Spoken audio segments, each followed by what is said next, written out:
Anno 1585, Augusti 6, unica actio qua Puciana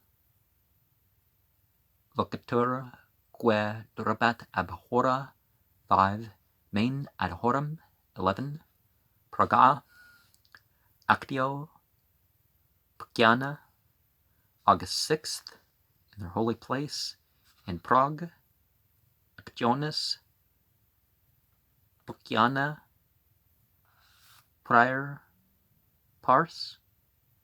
Oh, Puciana. Looks like there's a bit of the E next. So Tuesday, in Circa ortem salis, nobis here injugabator, fusis de muere precibus, etc. presentibus nobis. The triangle means D. Edwardus Kelly and frater Puce ut prescriptum erat dissusita erat mensa foederis candelac caria ascensa.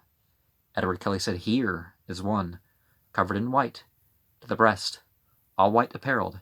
He hath long glass in his left hand, full of filthy, loathsome stuff, like matter, or like blood and milk, or curds mingled together, and a staff about an ell long, ELL, in his right hand. He setteth the end on the ground. He pointeth with his staff toward the table of covenant. Acade Dominum. D said he, Edward Kelly, came to the table of covenant and looked into the holy stone and saw the same vision, but his face is here bare, and he seemeth to be Uriel.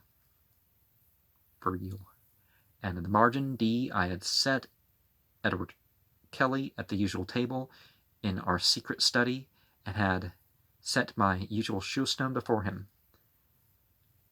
And he said, Benedictus, que venet in nomine obiata dilux.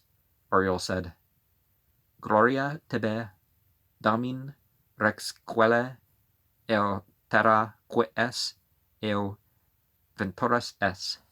Edward Kelly said, Now I see the foundation of an old thing as though it were of a church. A voice said, Measure. Measure from the east to the north, and from the north to the west part. For behold, the rest is judged already. Uriel said, I've measured, Lord, 25 and the half of 25, 37 and a half. The voice said, Divide into 3 parts. He said the third part of 37 and a half is 12 and a half.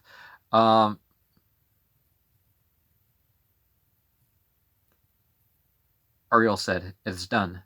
The voice said, Unto the kings of the east, give the first.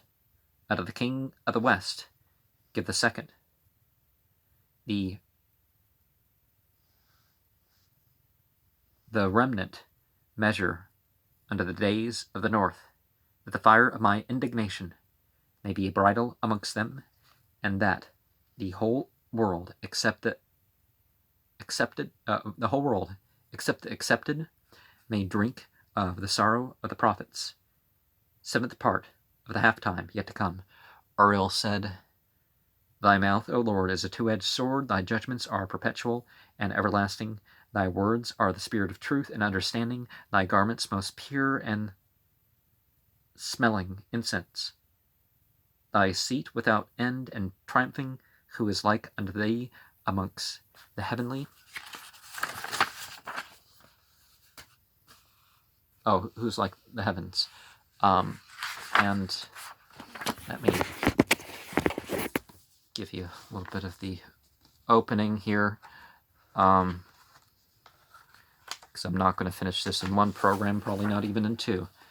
The single action, called Pookie's Actions, lasted a full hour from 5 a.m.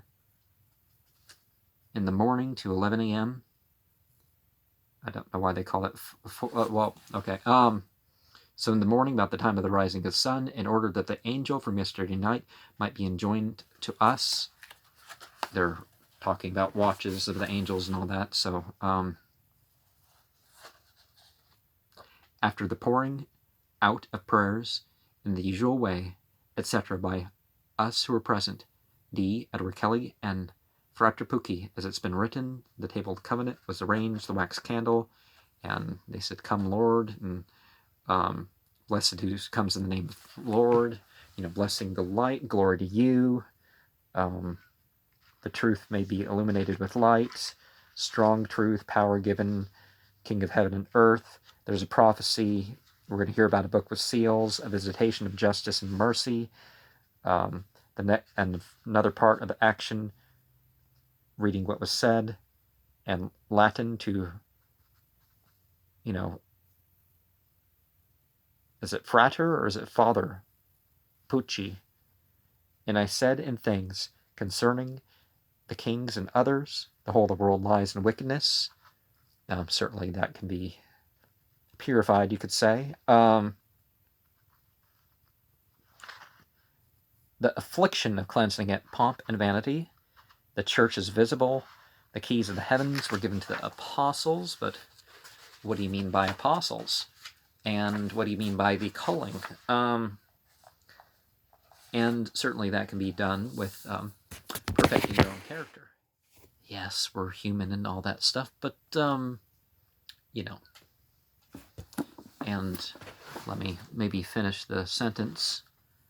Or who hath this known beauty? Great art thou in thy holy ones, and mighty in thy word amongst the sons of men, with an O. And I'm just going to